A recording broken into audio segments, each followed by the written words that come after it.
Praise God, హల్లెలూయా. ప్రభువును రక్షకుడినైన యేసుక్రీస్తు నామంలో మీ అందరికీ శుభములు తెలియజేస్తూ ఉన్నాను. ప్రియులారా, ఈ పరిశుద్ధ పునరుత్థాన దినములో దేవుని సన్నిధిలో చేరి దేవుణ్ణి స్తుతించి ఆరాధించుటకు ప్రభువు మనకిచ్చిన ఈ మంచి అవకాశాన్ని బట్టి ప్రభువు నేను స్తుతిస్తూ ఉన్నాను. ప్రత్యేకంగా ఈరోజు గిడ్యోన్ మినిస్ట్రీస్ని గూర్చి మనకు వివరాలు తెలియజేసిన సహోదరుని బట్టి దేవుని నామానికి మహిమ కలుగును గాక. కనుక మీ అనుదిన ప్రార్థనలో గిడ్యోన్ మినిస్ట్రీస్ కొరకు ప్రార్థన చేయాలని కూడా మనం చేస్తూ ఉన్నాను. ఆలస్యం లేకుండా దేవుని వాక్యాన్ని చదువుకొని ప్రార్థించుకొని ధ్యానం చేసుకుందాము. రాజుల 2వ గ్రంథము 4వ అధ్యాయము 8వ వచనం నుండి కొన్ని మాటలు.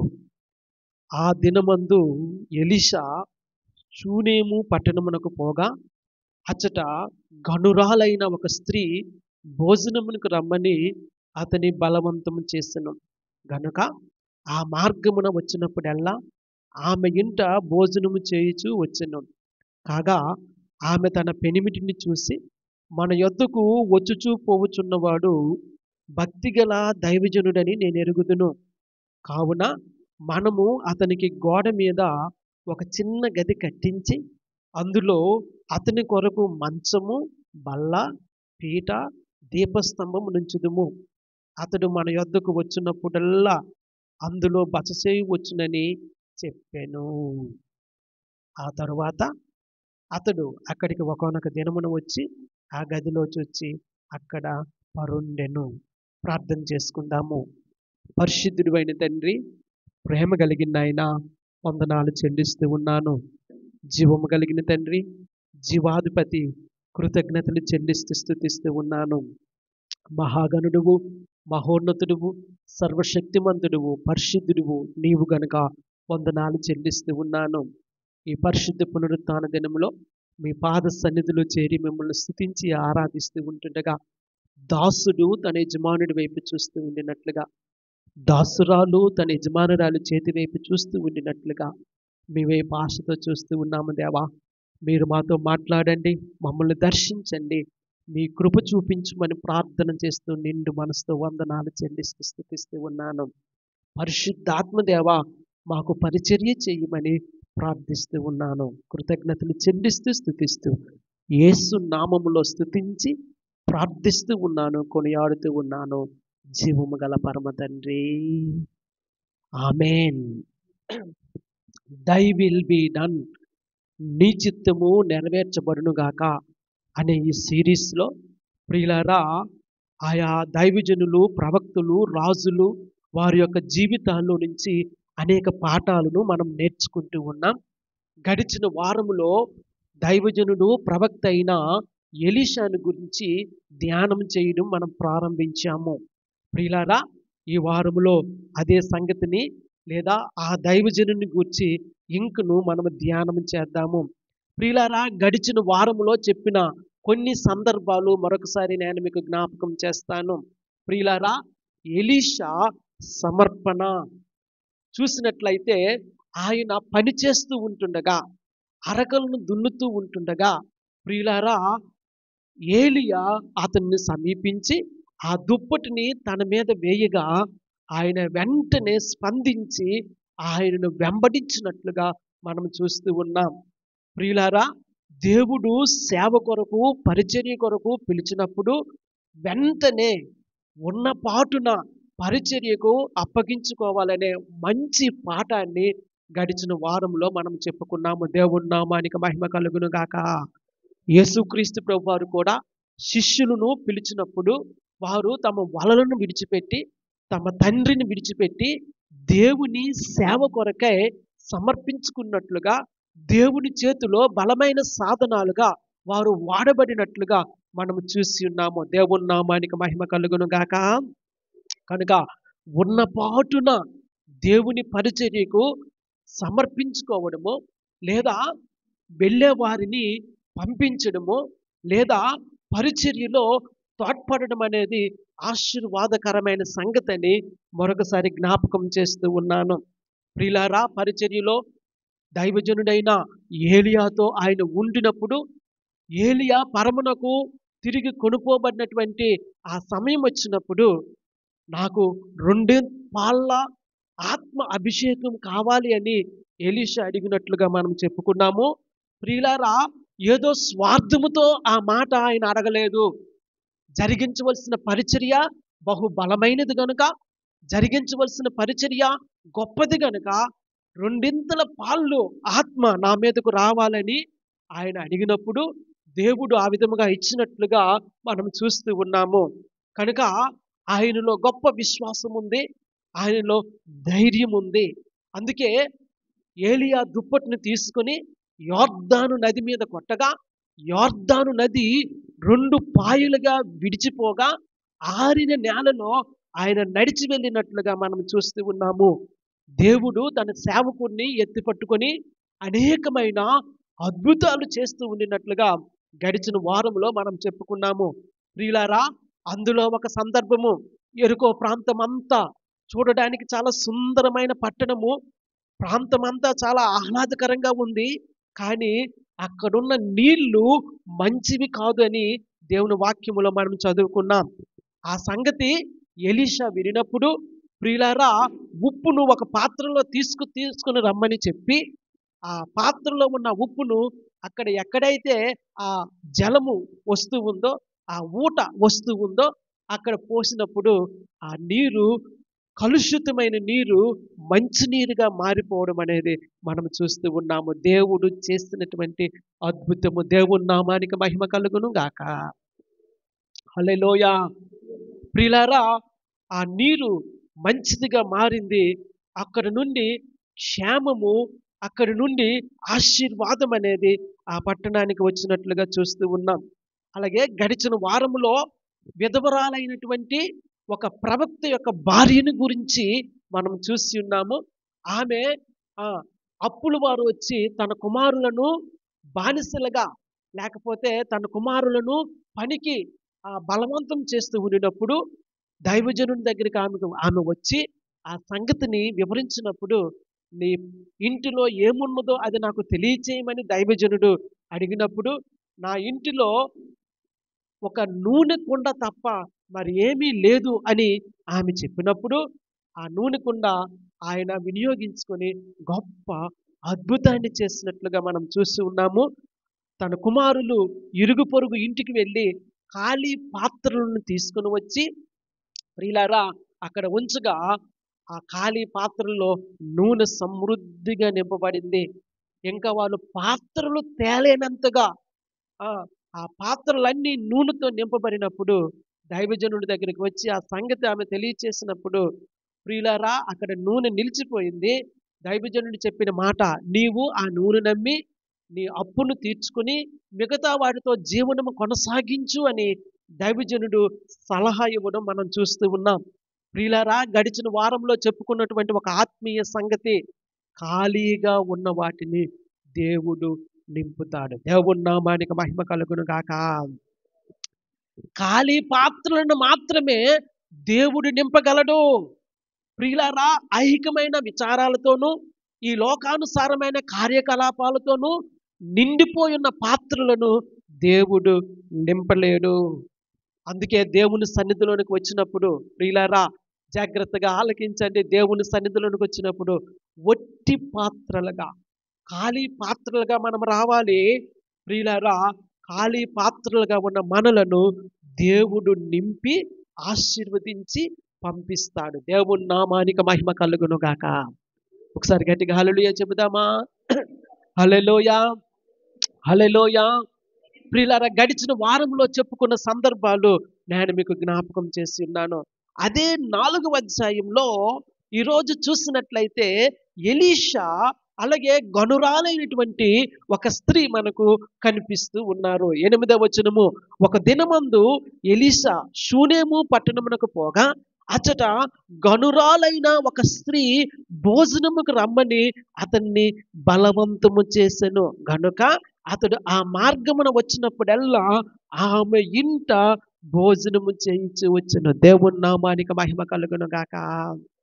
హల్లెలూయా, హల్లెలూయా. ప్రియులారా, ఇక్కడ ఎలీషా షూనేము పట్టణానికి తరచూ రావడము, వచ్చినప్పుడల్లా ఒక ఇంట ఆయన బస చేయడం అనేది మనం చూస్తూ ఉన్నాము. ప్రియులారా, ఆ బస చేసే ఆ సందర్భం చూసినట్లయితే చాలా ఆశీర్వాదకరంగా మనకు కనబడతా ఉంది. గనురాలైనటువంటి ఒక స్త్రీ. ఆమె పేరు ఇక్కడ తెలియచేయబడలేదు. కానీ ఆమె వ్యక్తిత్వము, ఆమె క్యారెక్టర్ అనేది ఇక్కడ తెలియచేయబడింది. దేవుని నామానికి మహిమ కలుగును గాక.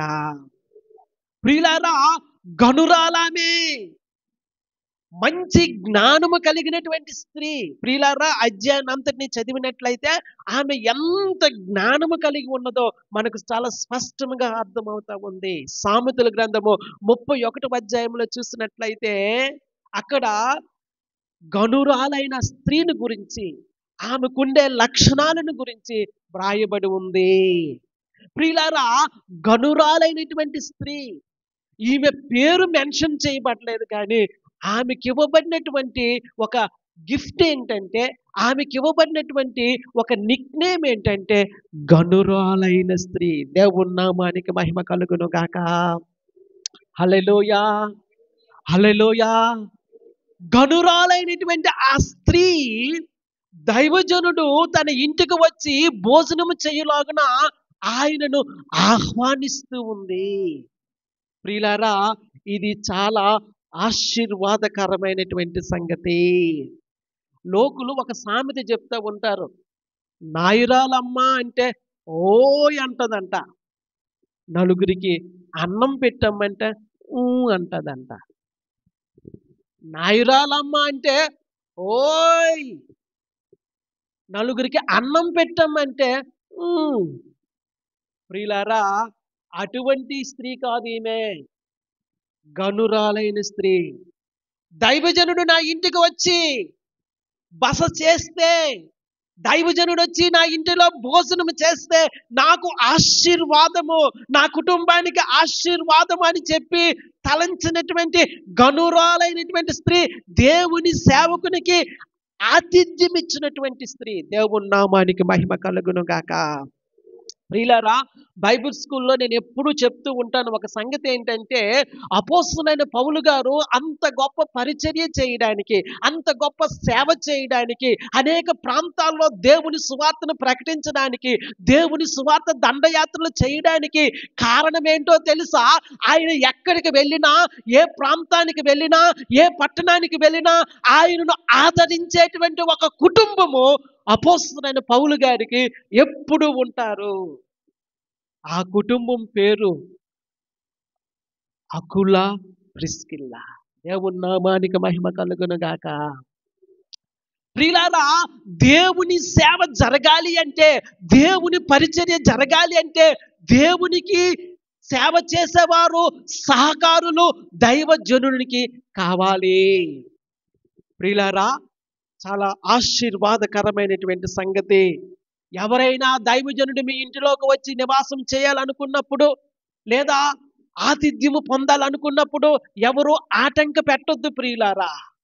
దైవజనుడు మీ ఇంటికి వచ్చి మీ ఇంటిలో బస చేయుట ఆశీర్వాదకరమైనటువంటి సంగతి. దైవజనుడు మీ ఇంటికి వచ్చి మీ ఇంటిలో భోజనము చేయుట ఆశీర్వాదకరమైనటువంటి సంగతి. ప్రియులారా, ఆతిథ్యం ఇచ్చుట ఆశీర్వాదకరమైనటువంటి సంగతి. దైవజనుడు యేసన్న గారి గురించి ఎప్పుడైనా విన్నారా?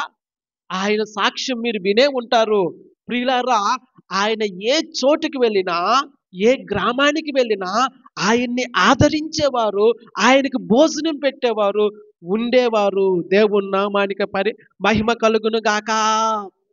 ఈ దినాన ఆ పరిచర్య దేవుని మహిమలో గొప్పగా ఆశీర్వదించబడింది. కనుక ఒక ప్రాముఖ్యమైన సంగతి ఏంటంటే, ప్రియులారా, దేవుని సేవకుడిని మీ ఇంట చేర్చుకోవడము ఆశీర్వాదకరమైనటువంటి సంగతి.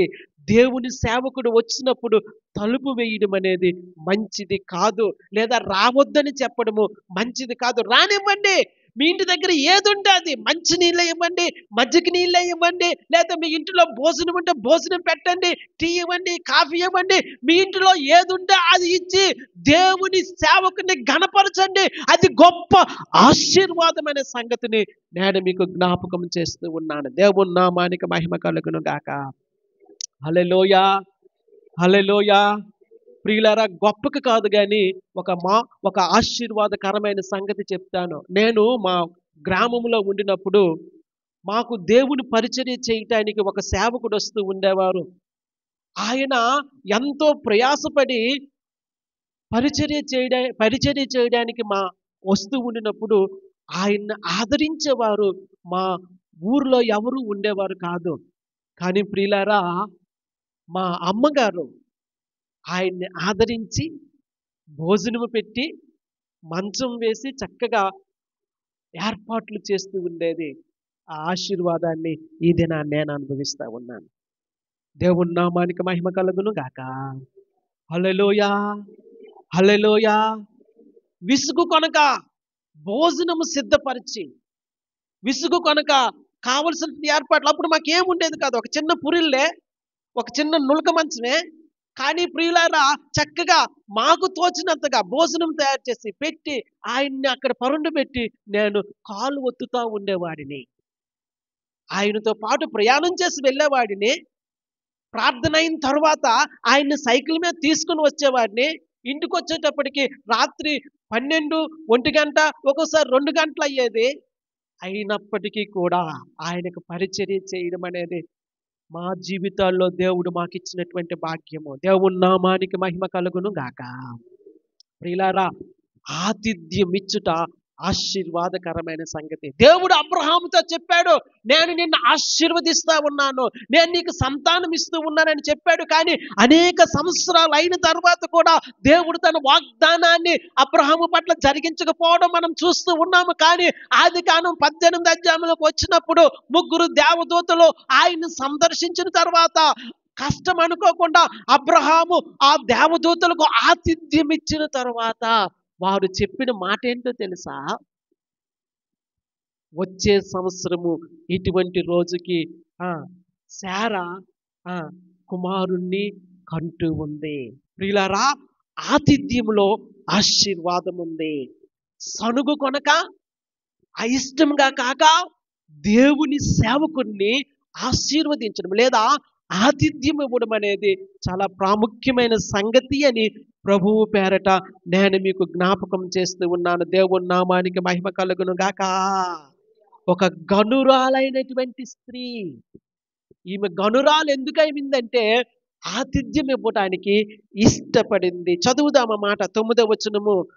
కాగా ఆమె తన పెనిమిటిని చూసి, మన యొద్దకు వచ్చుచూ పోవచున్నవాడు భక్తి గల దైవజనుడని నేను ఎరుగుదును. దేవుని నామానికి మహిమ కలుగును గాక. ఒకసారి గట్టిగా హల్లెలూయా చెబుదామా? హల్లెలూయా. మన దగ్గరకు వచ్చుచున్నటువంటి ఆ దైవజనుడు భక్తి గల దైవజనుడని నేను ఎరుగుదును. ప్రియులారా, ఈ స్త్రీలో వివేచన ఉంది. ఈ స్త్రీలో చక్కగా అవగాహన చేసుకునేటువంటి మనస్సు ఉంది. మన ఇంటికి వచ్చుచున్నటువంటి ఆ దైవజనుడు భక్తి గల దైవజనుడు. ప్రియులారా, మీరు ఆతిథ్యం ఇచ్చినప్పుడల్లా ఒక విషయాన్ని గమనించాలి. స్త్రీలతోనే నేను మాట్లాడాలి. ఎందుకంటే మీరు ఆతిథ్యం ఇచ్చేటువంటి ఆ దైవజనుడు ఎటువంటి వారో గమనించండి.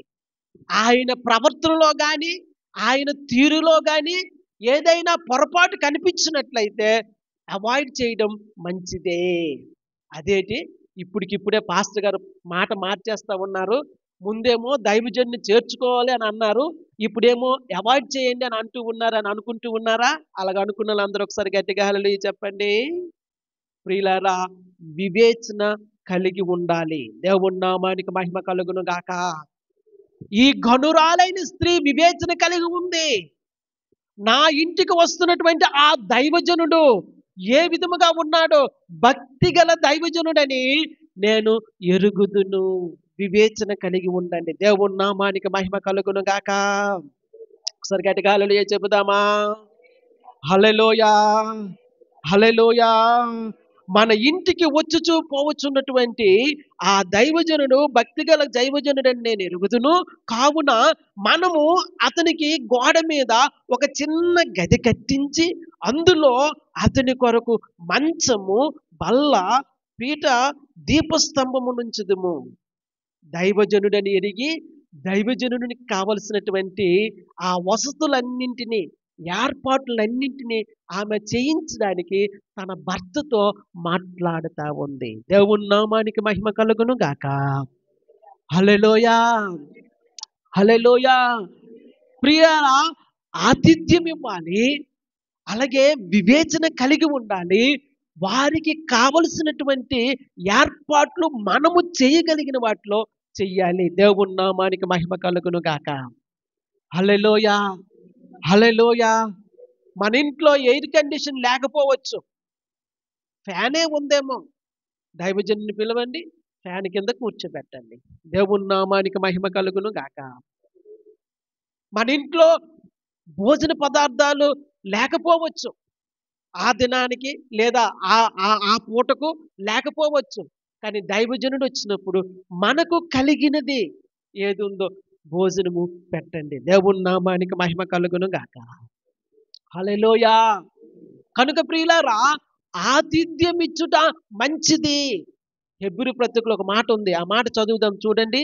హెబ్రీ పత్రిక 13వ అధ్యాయము 2వ వచనములో ఒక మాట మనకు కనబడతా ఉంది.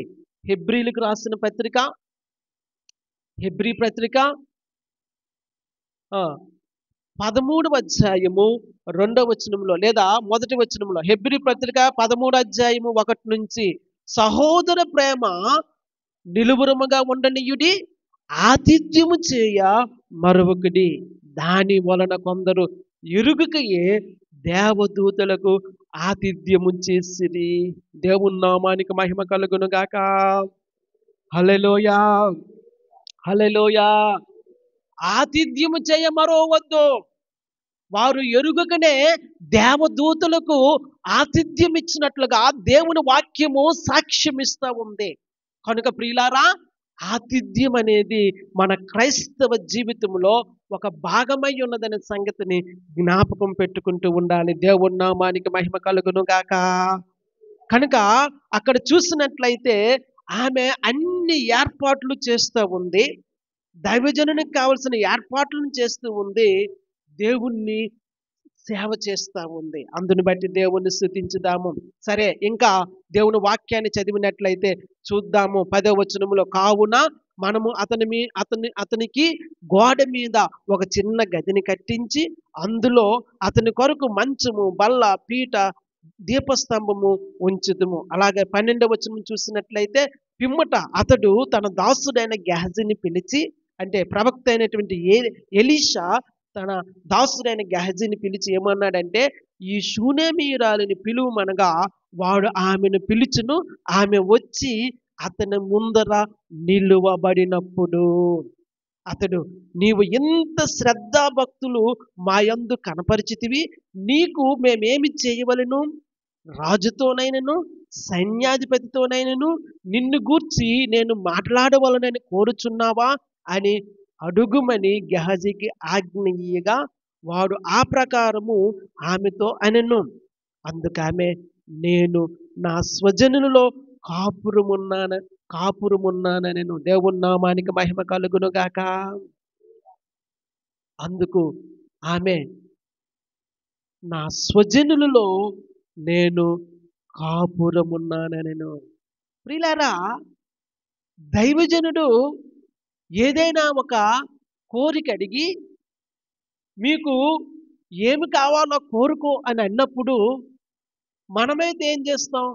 ప్రభువా, నాకు స్వస్థత ఇవ్వు అంటాం. లేకపోతే ప్రభువా, నాకు ఆర్థిక సమస్యలు ఉన్నాయి, ఆర్థిక సమస్యలు తొలగించు అంటాం. లేదా నాకు ఆస్తి ఇచ్చి అంటాం. లేకపోతే నాకు ఫలానాది ఇచ్చి అని అడుగుతూ ఉంటాం. ఏమండి? కానీ ఈ షూనేమీయురాలు, నా స్వజనులలో నేను నివసించుచున్నాను. దేవుని నామానికి మహిమ కలుగును గాక. హల్లెలూయా! అవును ప్రియులారా, ఒక స్త్రీ గనురాలుగా ఎంచబడాలి అంటే తనకున్న దానిలో ఆమె సంతృప్తి పరచబడాలి.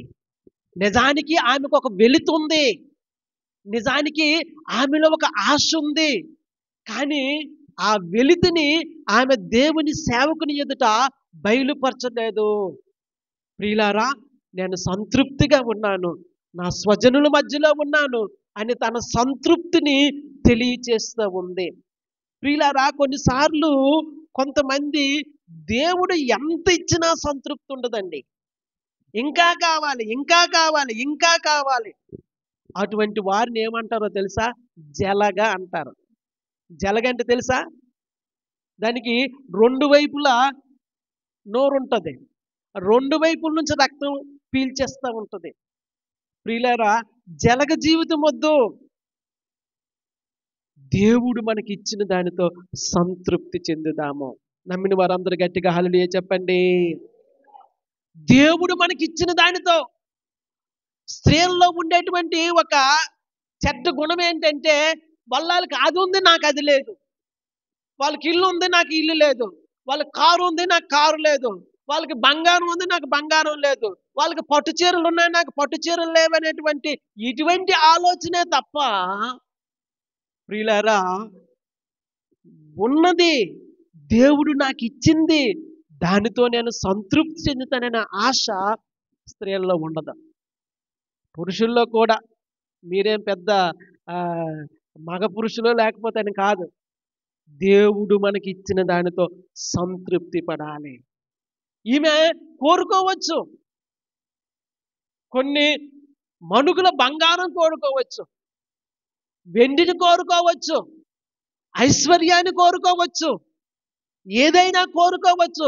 ఇంతకీ ఆమె గొడ్రాలై ఉన్నది కనుక, పిల్లలు లేరు కనుక కుమారుడిని ఇవ్వని కోరుకోవచ్చు. కానీ ఆమె ఆ విధంగా కోరుకోలేదు.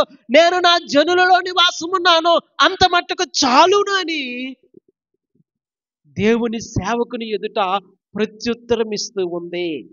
ప్రియులారా, ఇటువంటి సంతృప్తి కలిగిన జీవితము మనము కలిగి ఉండాలి. క్రైస్తవులందరూ కూడా, దేవుని పిల్లలందరూ కూడా సంతృప్తి కలిగిన జీవితాన్ని కలిగి ఉండాలి. లోకస్తులైతే ఆయా లోకానుసారమైన విషయాల మీద ఆరాటపడతా ఉంటారు. వారు ఎంత సంపాదించినా వారికి సరిపోదు, వారు ఎంత కూడబెట్టుకున్నా వారికి సరిపోదు. ఇంకా కావాలి, ఇంకా కావాలి, ఇంకా కావాలి, ఇంకా కావాలి, ఇంకా కావాలి. ఈతకాయ ఇచ్చి తాటికాయ పొందుకునేటువంటి రకాలు. ఏమిచ్చి ఏం తీసుకుంటారండి? ఈతకాయ ఇచ్చి తాటికాయ లాక్కునేటువంటి ధోరణ. కొబ్బరికాయ కొట్టేస్తారు. దేవా, వచ్చే సంవత్సరం ఇటువంటి రోజుకి నాకు ఒక మంచి ఇండివిజువల్ హౌస్ ఇచ్చియాల. ఇచ్చింది కొబ్బరికాయ, కోరుకున్నదేమో ఒక పెద్ద ఇల్లు. ప్రియులారా, దేవుడు మనకి ఇచ్చిన దానితో సంతృప్తి పడడం మనము నేర్చుకోవాలి. దేవుని నామానికి మహిమ కలుగును గాక. నీకు ఏం కావాలి అని అడిగినప్పుడు దైవజనుడికి ఆమె ఇస్తున్న ప్రత్యుత్తరము, అయ్యా, నేను నా స్వజనుల మధ్య సంతోషముగా సంతృప్తిగా జీవిస్తూ ఉన్నాను. ప్రియులారా, ఎలీషాకు ఆ స్థోమత ఉంది, రాజుతో మాట్లాడే స్థోమత ఉంది, సైన్యాధిపతితో మాట్లాడే స్థోమత ఉంది, అధికారులతో మాట్లాడే స్థోమత ఉంది. కానీ దాన్ని అడ్వాంటేజ్గా తీసుకోలేదు ఈమె. నాకు ఉన్నది సరిపోతూ ఉంది, నేను ఉన్న దాంట్లోనే సంతృప్తి చెందుతూ ఉన్నానని చెప్పి ప్రత్యుత్తరం ఇస్తా ఉంది. గనురాలైన స్త్రీ. దేవుని నామానికి మహిమ కలుగును గాక. ఆమె పేరు మనకు తెలియకపోతే ఏముందండి, కానీ ఆమె గుణం మనకు తెలుస్తూ ఉంది. గనురాలు, ఆతిథ్యం ఇచ్చేటువంటి అలవాటు కలిగినటువంటి స్త్రీ, వివేచన జ్ఞానము కలిగినటువంటి స్త్రీ, కావలసిన సదుపాయాలన్నీ దైవజనుని కొరకు చేయాలని ఉద్దేశించిన స్త్రీ. నీకు ఏమి కావాలని కోరుకోమన్నప్పుడు నేను సంతృప్తిగా ఉన్నాను, నా స్వజనుల మధ్య నేను నివసిస్తూ ఉన్నానని చెప్పుకున్నటువంటి గనురాలైన స్త్రీ. దేవుని నామానికి మహిమ కలుగును గాక. అయితే ప్రియులారా, గెహజీ దైవజనుడితో చెప్పిన మాట, ఆమెకు కుమారుడు లేడు గనక కుమారుడు కావాలని అడిగినప్పుడు దైవజనుడు చెప్పిన మాట మనకు చాలా స్పష్టంగా కనబడతా ఉంది. అదే అధ్యాయంలో చూసినట్లయితే చూడండి, పిమ్మట 16వ వచనం అనుకుంటా. ఎలీషా మరుసటి ఏట ఈ ఋతువున నీ కౌగిట కుమారుడుండునని ఆమెతో అనెను. ఆమె ఆ మాట విని, దైవజనుడివైన నా ఏలినవాడా, అలాగూ పలుకవద్దు, నీ దాసురాలునైన నాతో అబద్ధం ఆడవద్దనెను. వింటున్నారా? ఎందుకంటే ప్రియులారా, ఆమె ఆ విధంగా చెప్తూ ఉందంటే ఆమెలో అపనమ్మకం ఉండటం వలన కాదు ప్రియులారా. తన యజమానుడు ముసలివాడు. ఇంకా తనకు ఆ, గర్భము దాల్చగలనటువంటి నమ్మకము లేదు. అటువంటి టైంలో ఆ, దైవజనుడు మరుసటి సంవత్సరము ఇటువంటి ఋతువునకు నీ చేతిలో కుమారుడు ఉంటాడని చెప్పితే అది అబద్ధములాగా అనిపిస్తా ఉంది. కానీ దైవజనుడు చెప్పిన మాట యథాతథముగా నెరవేర్చబడ్డం మనం చూస్తూ ఉన్నాము. శారమ్మ గారు కూడా అలాగే నవ్వారు కదా. మీకు గుర్తుందా? మీకు గుర్తుందా? ఏమేన్ హల్లెలూయా. ఆది కాండము 18 అధ్యాయంలో చూసినట్లయితే శారమ్మ గారు కూడా అలాగే నవ్వారు. ఆ ముగ్గురు ఆ దేవదూతలు వచ్చి ప్రియులారా, అక్కడ మనం చూస్తూ ఉన్నాము. వాగ్దానం చేసినప్పుడు శారమ్మ నవ్వింది. ఆ మాట ఒకసారి చదువుదాం చూడండి. ఆది కాండము 18 అధ్యాయము 10వ వచనంలో చూసినట్లయితే, అందుకాయన మీదటికి ఈ కాలమున నీ యొద్దకు నిశ్చయముగా మరలా వచ్చేదను, అప్పుడు నీ భార్య అయిన శారాకు ఒక కుమారుడు కలుగునని చెప్పాను. శారా ఆయన వెనుక నుండి గుడారపు ద్వారమందు వినుచుండెను. అబ్రహామును శారాయును బహుకాలము గడిచిన వృద్ధులయ్యుండిరి.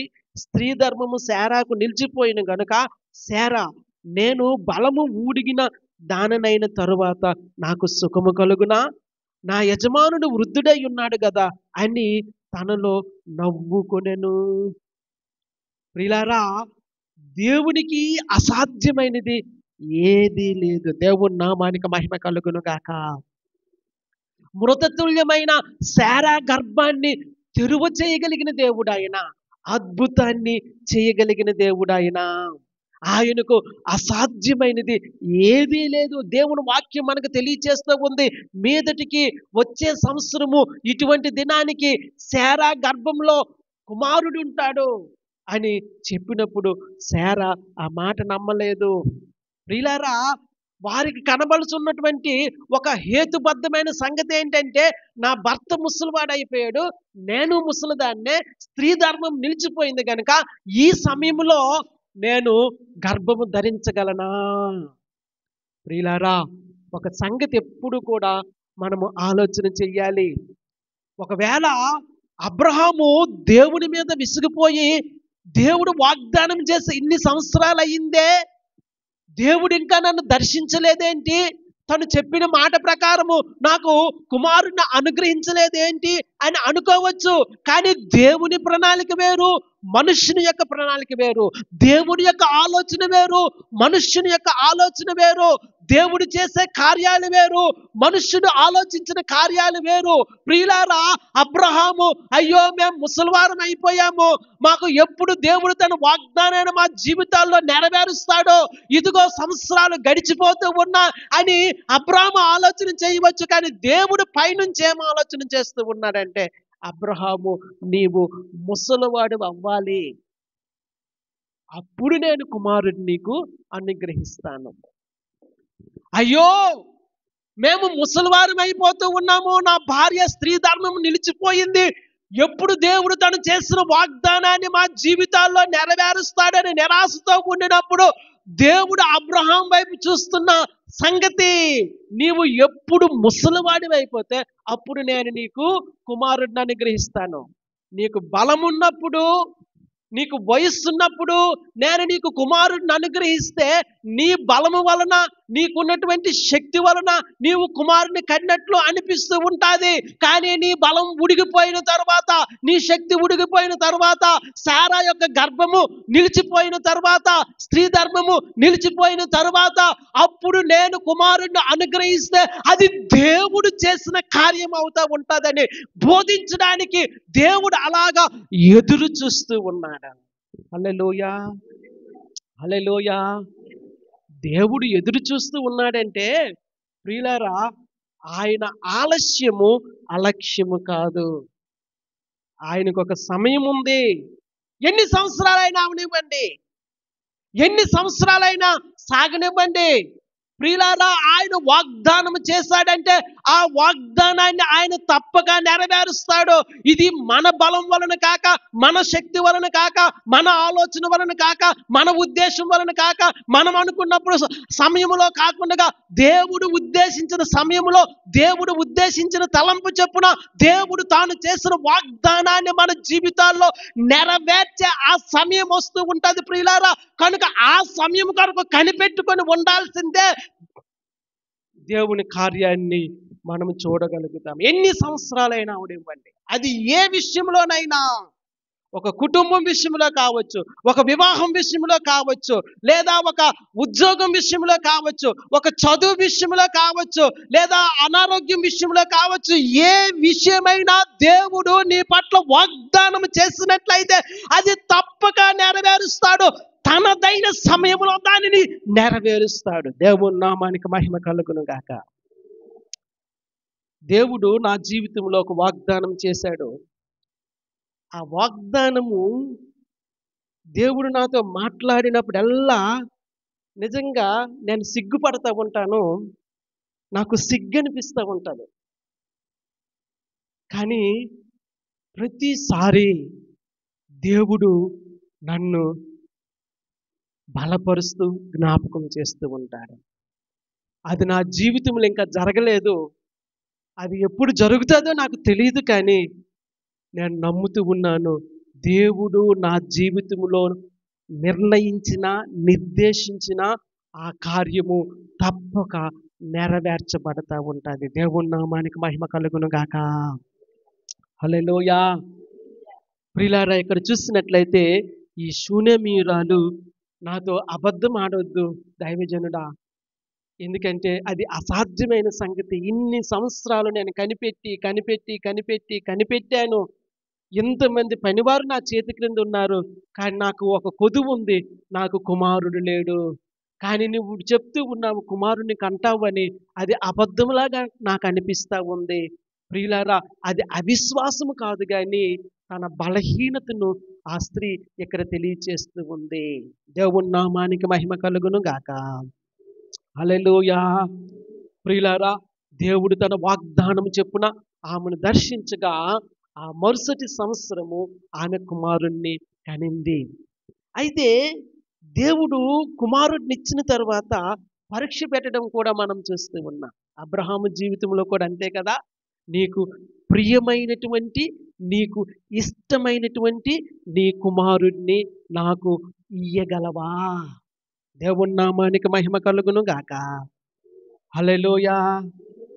అబ్రహాము ఆ టెస్ట్లో పాస్ అయ్యాడండి.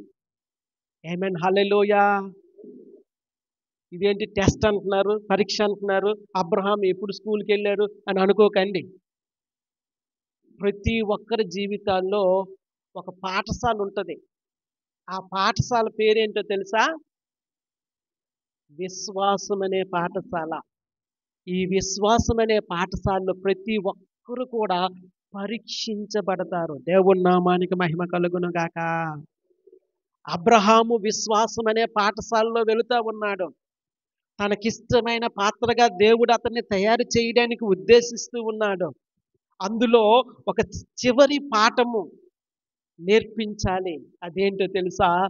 తనకు మిక్కిలి ఇష్టమైన కుమారుడు ఇస్సాకు, తను బహుగా ప్రేమించిన కుమారుడు, దేవుని వాగ్దానము వలన ఇవ్వబడినటువంటి కుమారుడు, దేవుని యొక్క చిత్తము, దేవుని యొక్క సంకల్పము, దేవుని యొక్క ప్రణాళిక ఎవరి ద్వారా అయితే నెరవేర్చబడతాదని దేవుడు ప్రమాణము చేసి ఉన్నాడో ఆ కుమారుడు ఇప్పుడు దేవునికి కావాలి.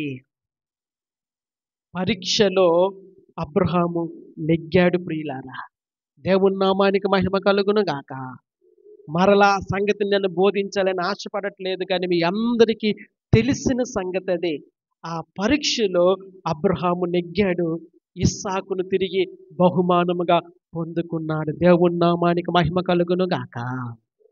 హల్లెలూయా. గనురాలైనటువంటి ఈ స్త్రీ కూడా కుమారుడిని సంపాదించుకుంది, మిక్కిలి ఆనందముతో నింపబడింది, దేవుణ్ణి స్తుతించింది. కానీ ఒక ట్రాజడీ ఏంటంటే ఆ కుమారుడు మరణించాడు. ఆ సంగతి మనం చూద్దాం. చూడండి 19వ వచనం నుండి, అతడు వానిని ఎత్తుకొని తల్లి యొద్దకు తీసుకుని పొమ్మని వారిలో ఒకనికి చెప్పగా, 20వ వచనం, వాడు ఆ బాలుని ఎత్తుకొని వాని తల్లి యొద్దకు తీసుకుని పోయెను. పిల్లవాడు మధ్యాహ్నం వరకు తల్లి తొడ మీద పండుకొని ఉండి చనిపోయెను. ప్రియులారా, ఎంత దుఃఖకరమైన సంగతో ఒక్కసారి గమనించండి. ఎంత బాధాకరమైన సంగతో గమనించండి. లేక లేక కుమారుడు పుడితే ఆ కుమారుడు మరణించి ఉన్నాడు. ఇది పరీక్షా కాలము. ప్రియులారా, మనందరము పరీక్ష గుండా వెళుతూ ఉన్నాం. మనందరము ఆ పరీక్షలో పాస్ అవ్వాలి. ఒక్కొక్కరికి ఒక్కొక్క పరీక్ష. కొందరికి అనారోగ్యం పరీక్ష అయితే, కొందరికి ఆర్థిక సమస్యలు పరీక్ష, కొందరికి ఉద్యోగము పరీక్ష అయితే, కొంతమందికి వ్యాపారము పరీక్ష, కొంతమందికి పిల్లలు పెళ్ళిళ్ళు పరీక్ష అయితే, మరికొంతమందికి పిల్లలు చదువులు పరీక్ష. ఈ పరీక్షలో మనమందరము నెగ్గాల్సిందే. ఈ పరీక్షలో మనమందరము ఉత్తీర్ణులము కావాల్సిందే. దేవుని నామానికి మహిమ కలుగును గాక. హల్లెలూయా. నీ పరీక్ష ఏంటో నాకు తెలీదు, నీ సమస్య ఏంటో నాకు తెలీదు, కానీ నీవు ఆరాధిస్తున్న దేవునికి నీ పరీక్ష తెలిసే ఉన్నది. దేవుని నామానికి మహిమ కలుగును గాక. ఒకసారి గట్టిగా హల్లెలూయా చెబుదామా? ఇంకొంచెం గట్టిగా హల్లెలూయా చెబుదామా? హల్లెలూయా. నీ పరీక్ష ఏంటో నాకు తెలియదు, కానీ ఒక విషయాన్ని మాత్రం నేను ఎప్పుడూ చెప్తూ ఉన్నాను. మనందరికీ పరీక్ష ఉంది. ఆ పరీక్షలో మనము నెగ్గాలి. అది ఏదైనా కావచ్చు. ప్రియులారా, ఒక ఉద్యోగం కావచ్చు, ఒక వ్యాపారం కావచ్చు, ఒక చదువు కావచ్చు, లేకపోతే ఒక వివాహం కావచ్చు, లేకపోతే మన జీవితాల్లో ఉండేటువంటి అవసరతలు కావచ్చు, ఏదైనా కావచ్చు. ఆ పరీక్షలో మనం నెగ్గాలి. దేవుడు ఆ పరిస్థితులు గుండా మనల్ని పంపిస్తూ ఉన్నాడు అంటే ఆ పరీక్షలో మనము నెగ్గవలసి ఉన్నది, ఉత్తీర్ణము కావలసి ఉన్నది. This is a journey we are going, and this is the school of faith. విశ్వాసం అనే పాఠశాల. విశ్వాసం అనే పాఠశాలలో మనం ఉత్తీర్ణులం అవుతామా? ఉత్తీర్ణులం కాకపోతే అక్కడే ఉండిపోతాం. ఉత్తీర్ణులం అయ్యేంత వరకు దేవుడు ఆ పరీక్షలోనే మనల్ని పెడుతూ ఉంటాడు. దేవుని నామానికి మహిమ కలుగును గాక. 10th క్లాస్లో 3 సబ్జెక్టులు పాస్ అయిపోయానండి, సరిపోదు. 6 ఉన్నాయి సబ్జెక్టులు, 6 పాస్ అవ్వాలా. 4 సబ్జెక్టులు పాస్ అయిపోయానండి, 5 సబ్జెక్టులు పాస్ అయిపోయానండి, కుదరదు. 6వ సబ్జెక్టు కూడా ఉంది, అది కూడా పాస్ అవ్వాలి. దేవుడు మనల్ని పరీక్ష గుండా తీస్తూ వెళ్తూ ఉంటుండగా ఈ విశ్వాసం అనే పాఠశాలలో ప్రతి పరీక్ష ఉత్తీర్ణులమై మన ముందున్నటువంటి ఆ కృప కొరకై మనం పరుగులు పెట్టాలి. దేవుని నామానికి మహిమ కలుగును గాక. హల్లెలూయా. కనుక ప్రియులారా, గనురాలైన ఈ స్త్రీ జీవితంలో కూడా ఒక పరీక్ష ఉంది. ఆ పరీక్ష ఆమె ఏ విధంగా నెగ్గిందో చదివేసి మనము ముందుకు వెళ్ళిపోదాము. చూడండి 23వ వచనం నుంచి లేదా 22వ వచనం నుండి, ఒక పనివానిని ఒక గాడిదను నా యొద్దకు పంపుము, నేను దైవజనుని యొద్దకు పోయి వచ్చేదనని తన పెనిమిటితో ఆమె అనగా. అంతకుముందు 21వ వచనం చదువుదాం. చూడండి 21వ వచనం నుండి, అప్పుడు ఆమె పిల్లవాణిని దైవజనుని మంచం మీద పెట్టి తలుపు వేసి బయటకు వచ్చి, ఒక పనివానిని ఒక గాడిదను నా యొద్దకు పంపుము, నేను దేవుని దైవజనుని యొద్దకు పోయి వచ్చేదనని తన పెనిమిటితో ఆమె అనగా, అతడు, నేడు అమావాస్య కాదే, విశ్రాంతి దినము కాదే, అతని యొద్దకు ఎందుకు పోవుదువని అడుగగా ఆమె, నేను పోవుట మంచిదని చెప్పాను. దేవుని నామానికి మహిమ కలుగును గాక. హల్లెలూయా. దేవుని సేవకుని దగ్గరికి పోవటం మంచిది. తన భర్తకు ఆ విషయం చెప్పలేదు, తన పనివారికి ఆ విషయం చెప్పలేదు, లేదా ఇంటిలో ఎవరుంటే వారికి చెప్పలేదు. కానీ ఆమె తొందరపడి తెలివైన నిర్ణయం తీసుకున్నటువంటి వ్యక్తి. అందుకే చెప్తూ ఉన్నాను, ఈ గనురాలైనటువంటి ఈ స్త్రీ సామెతల గ్రంథము 31వ అధ్యాయంలో ఉన్నటువంటి స్త్రీకి పోలికగా కనబడతా ఉంది. దేవుని నామానికి మహిమ కలుగును గాక. హల్లెలూయా. సరైన సమయంలో సరైన నిర్ణయం తీసుకోవాలి. ప్రియులారా, తన కుమారుని యొక్క శరీరాన్ని అక్కడ పెట్టి ఆమె బొబ్బరించి ఏడవలేదండి. ఏ దేవుడైతే నాకు ఈ కుమారుడిని అనుగ్రహించి ఉన్నాడో ఆ దేవుడు నా కుమారుణ్ణి బ్రతికించగలడనే విశ్వాసముతో ఆమె త్వరపడి దేవుని సేవకుని దగ్గరికి వెళుతూ ఉంది. దేవుని నామానికి మహిమ కలుగును గాక. గనురాలైనటువంటి స్త్రీ చేసే పని అది. గనురాలైన స్త్రీ దేవుని చిత్తాన్ని వెతుకుతూ ఉంటుంది. గనురాలైన స్త్రీ విశ్వాసముతో దైవజనుని సమీపిస్తూ ఉంటుంది, దేవుని సమీపిస్తూ ఉంటుంది. ఏ దేవుడైతే ఇదిగో ఈ వయసులో నాకు కుమారుణ్ణి అనుగ్రహించి ఉన్నాడో అదే దేవుడు నా కుమారుని బ్రతికించగలడనే నమ్మకముతో ఆమె దైవజనుని సమీపిస్తూ ఉంది. తన పనివాణిని పిలిపించి గాడిదను తీసుకుని వచ్చి, గాడిదను త్వరగా తోలుము, ఇదిగో నేను ఆపుమని చెప్పేంత వరకు నువ్వు ఆపవద్దని చెప్పి త్వరపడి వెళుతూ ఉంది. దైవజనుడు దూరం నుంచి ఆ శూన్యమీరాలు వచ్చుట చూసి తన సేవకుడైన గెహజీని పంపించి ఆమె ఏ విధంగా వస్తుందో కనుక్కోమని చెప్పినప్పుడు నేను సమాధానంగా వస్తూ ఉన్నానని చెప్పి ఆ సంగతిని గెహజీకి కూడా తెలియచెప్పలేదు. నేరుగా దైవజనుని దగ్గరకు వచ్చి ఆమె అంటున్న మాట ఒక్కసారి చదువుదాము. 28వ వచనంలో, ఆమె కుమారుడు కావాలనని నేను నా ఏరిన వాడివైన నిన్ను అడిగితినా నన్ను భ్రమ పెట్టవద్దని నేను చెప్పలేదా? ఎందుకు నన్ను భ్రమ పెట్టావు?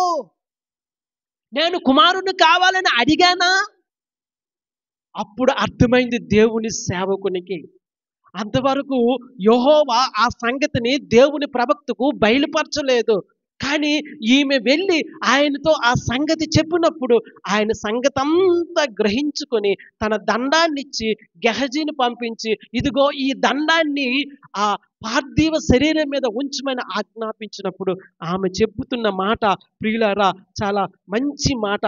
30వ వచనంలో తల్లి ఆ మాట విని యెహోవా జీవము తోడు నీ జీవము తోడు నేను నిన్ను విడువునని చెప్పగా అతడు లేచి ఆమెతో కూడా పోయెను. దేవుని నామానికి మహిమ కలుగును గాక. ప్రియులారా, ఈమెలో ఉన్నటువంటి గొప్ప విలువైన సంగతులు మనము నేర్చుకోవలసి ఉన్నది. తుదకు ఎలీషా ప్రవక్త ఆమె గృహంలోనికి వచ్చి ఆ బాలుడిని మరణములో నుంచి సజీవముగా లేపినట్లుగా మనం చూస్తూ ఉన్నాము. సమయం అవుతుంది కనుక ఆ మాటలు నేను చెప్పట్లేదు. కానీ ప్రియులారా, ఆ చివరి మాట చూసినట్లయితే 36వ వచనంలో చూసినట్లయితే అప్పుడు అతడు గెహజీని పిలిచి ఆ శూన్యమీరాలుని పిలుచుకుని రమ్మనగా వాడు ఆమెను పిలిచెను. ఆమె అతని యొద్దకు రాగా అతడు నీ కుమారుని ఎత్తుకొనుమని ఆమెతో చెప్పెను. అంతటా ఆమె లోపలికి వచ్చి తన కాళ్ళ మీద సాష్టాంగపడి లేచి తన కుమారుణ్ణి ఎత్తుకొని పోయెను. కాళ్ళ మీద పడి సాష్టాంగ పడ్డం అనేది కృతజ్ఞతా భావము. దేవుడు చేసిన మేలును బట్టి ఉపకారం బట్టి దైవజనునికి కృతజ్ఞత తెలియచేస్తూ తన కుమారుని సంతోషముగా తిరిగి సంపాదించుకున్నటువంటి సందర్భము ఇక్కడ మనము చూస్తూ ఉన్నాము. దేవుని నామానికి మహిమ కలుగును గాక. దేవుడు ప్రవక్త ద్వారా అద్భుతమైన కార్యాలు చేయడం అనేది మనము చూస్తూ ఉన్నాము. తన సేవ కొరకే దేవుడు ఎలీషాను పిలుచుకున్నాడు. ఆయన ద్వారా అద్భుతములు చేస్తూ ఉన్నాడు. అందుకే నేను అంటాను, Elisha is a profit of miracles. అద్భుతములు చేసేటువంటి దేవుని ప్రవక్త ఎలీషా. దేవుని నామానికి మహిమ కలుగును గాక. ప్రియులారా, ఆ తరువాత ఆ మిగిలిన వచనాల్లో చదివినట్లయితే అక్కడ కొంతమంది ఎలీషా శిష్యులు ఒక కూర ఆకులు తెచ్చుకొని, పిచ్చి కూర ఆకులు తెచ్చుకొని వంట చేస్తూ ఉండినప్పుడు అది రుచి చూసినప్పుడు ఆ యొక్క కూర ఆకులు విషం ఉండినట్లుగా వాళ్ళు కనుగొన్నారు. ఆ మాట ఒక్కసారి నేను చదువుతాను చూడండి. 39వ వచనంలో అనుకుంటా, అయితే ఒకడు కూరాకులు ఏరుటకు పొలంలోనికి పోయి వెర్రి ద్రాక్ష చెట్టును చూసి దాని గుణమెరుగక దాని తీగలు తెంపి ఒంటి నిండా ఒడి నిండా తీసుకుని వచ్చి వాటిని తరిగి కూరకొండలో వేసెను. తినుటకు వారు వడ్డింపగా ప్రవక్తల శిష్యులు రుచి చూసి, దైవజనుడా, కొండలో విషమున్నదని కేకలు వేసి దానిని తినక మానిరి. ప్రియులారా, కొండలో విషముంది. ఇంగ్లీష్లో అయితే ఉంటుంది the death in the pot. ఆ కొండలో మరణం ఉంది. అయితే ప్రియులారా, దేవుని వాక్యములో మనం చూస్తూ ఉన్నాము, దైవజనుడు వచ్చి ఆయన చేసినటువంటి సంగతి, అతడు పిండి కొంత తెమ్మనెను. వారు తేగ కొండలో దానిని వేసి జనులు భోజనము చేయుచుటకు వడ్డించుటని చెప్పెను. వడ్డింపగా కొండలో మరి ఏ జబ్బు కనిపింపకపోయెను. ఆమేన్, హల్లెలూయా. ప్రియులారా, ఒక ఆత్మీయ అన్వయింపు ఏంటంటే, శాపగ్రస్తమైన జీవితంలోనికి యేసుక్రీస్తు ప్రభువారు వచ్చినప్పుడు ఆ శాపగ్రస్తమైన జీవితము ఆశీర్వాదకరముగా మారుతుంది అనడానికి సిగ్నిఫికెన్స్గా ఈ మాట మనం చెప్పుకోవచ్చు. దేవుని నామానికి మహిమ కలుగును గాక. హల్లెలూయా. శాపగ్రస్తమైనది, మరణకరమైనది ప్రియులారా ఆశీర్వాదకరముగా మార్చబడింది. అది ఆ పిండి అందులో వేయబడినప్పుడు. ఒక అన్వయింపు మన జీవితాల్లోనికి మనం చేసుకుందాం. శాపము మరణము మన జీవితాల్లో ఉండినప్పుడు యేసుక్రీస్తు ప్రభువారిని మనం అంగీకరించుట వలన శాపము మరణము కొట్టివేయబడింది. అందుకే కొరింథీ పత్రికలో ఒక మాట, మరణమా నీ ముల్లెక్కడా, మరణమా నీ విజయం ఎక్కడా, మరణపు ముళ్ళును విరిచిన వాడు యేసుక్రీస్తు ప్రభువారు. దేవుని నామానికి మహిమ కలుగును గాక.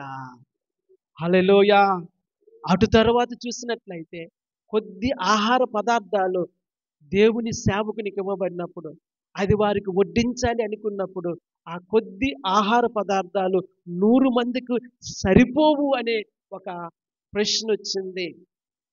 అయితే ఎలీషా చెప్పినటువంటి మాట ఏంటో తెలుసా? అందులోనే ఉంది. ఆ మాట మనం చదివి ముగించుకుందాము. చూడండి. అయితే అతని పనివాడు 100 మందికి వడ్డించుటకు ఇవి ఎంతవని చెప్పగా అతడు వారు తినగా మిగులునని యెహోవా సెలవిచ్చి ఉన్నాడు గనుక జనులు భోజనము చేయునట్లు వడ్డించుమని మరలా ఆజ్ఞ ఇచ్చెను. మనుష్యుని ప్రశ్న ఏంటంటే, ఇది కొంచెం ఉంది, ఎంతమందికి ఏ విధంగా సరిపోతుంది? ఆంధ్రీ కూడా అలాగే ప్రశ్నించాడండి. యేసుక్రీస్తు ప్రభువారి యొక్క మాటలు వినటానికి జనులందరూ వచ్చినప్పుడు వీరికి ఏదైనా భోజనం పెట్టమంటే, అయ్యా వారందరికీ భోజనము పెట్టడానికి కనీసము 200 దేనారాలకు సరిపడే రొట్టెలను మనం కొనాలి. ఇది ఎలా సాధ్యము? అక్కడ ఒక చిన్న పిల్లవాడు తినడానికి తెచ్చుకున్నటువంటి 5 రొట్టెలు 2 చేపలు ఉన్నాయి. వీటితో 5,000 మందిని ఏ విధంగా పోషించగలము? ఇది మనుష్యుని ప్రశ్న. దేవునికి అసాధ్యమైనది ఏదీ లేదు. కొద్ది ఆహార పదార్థాలు ఉన్నాయి, దీనితో 100 మందికి ఏ విధముగా మనం భోజనం పెట్టగలమంటే, దైవజనుడు ఇచ్చిన సమాధానం ఏంటో తెలుసా? వారు తినగా మిగులునని యెహోవా సెలవిచ్చి ఉన్నాడు. దేవుని నామానికి మహిమ కలుగును గాక. ఎంత కొద్దిదైనా దేవుని సన్నిధిలోనికి అది తీసుకుని రాబడినప్పుడు దేవుడు దాన్ని ఆశీర్వదించి ప్రియులారా అనేక మందికి ఆశీర్వాదముగా చేస్తాడు అని మరొకసారి జ్ఞాపకం చేస్తూ ఉన్నాను. ఎలీషా జీవితం ద్వారా దేవుని నామము మహిమపరచబడింది. ఎలీషా జీవితంలో నుండి అనేక పాఠాలను దేవుడు మనకు నేర్పిస్తూ ఉన్నాడు. ప్రియులారా, అటువంటి అద్భుతాలు మన జీవితాల్లో జరగాలి. ఈరోజు పాడారు కదా, అద్భుతము చేయమయ్యా నా జీవితంలో, నీ కొరకు నేను ఎదురు చూస్తూ ఉన్నాను. అద్భుతాలను అనుభవించాలి. దేవుని నామానికి మహిమ కలుగును గాక. హల్లెలూయా. ప్రియులారా, సంఘము అద్భుతాలను అనుభవించాలి. దేవుని ఆశ్చర్యకరమైన హస్తాన్ని అనుభవించాలి. అటువంటి కృప పరిశుద్ధాత్మ దేవుడు మీ అందరికీ ఇవ్వాలని మనస్ఫూర్తిగా తెలియచేసుకుంటూ నేను ఆ మాటలు ముగిస్తూ ఉన్నాను. దేవుడు మనలందరినీ దీవించి ఆశీర్వదించునుగాక. ఆమేన్. అద్భుతములు చేయు దేవా, వందనాలు చెల్లిస్తూ ఉన్నాను. దైవజనులు ఎలీషా జీవితములో నుండి మాకు నేర్పిస్తున్న అద్భుతమైన పాఠముల కొరకై వందనాలు చెల్లిస్తూ ఉన్నాను. మా జీవితాల్లో అద్భుతాలను చూడగలిగే కృప మాకు అనుగ్రహించమని ప్రార్థిస్తూ ఉన్నాను. మీ కృప కొరకై వేడుకుంటూ కృతజ్ఞతలు చెల్లిస్తూ స్తుతిస్తూ మీ దయించుమని ప్రార్థన చేస్తూ యేసుక్రీస్తు నామములో స్తుతించి ప్రార్థిస్తూ ఉన్నాను, కొనియాడుతూ ఉన్నాను, గణపరుస్తూ ఉన్నాను. జీవము గల పరమ తండ్రి. ఆమేన్.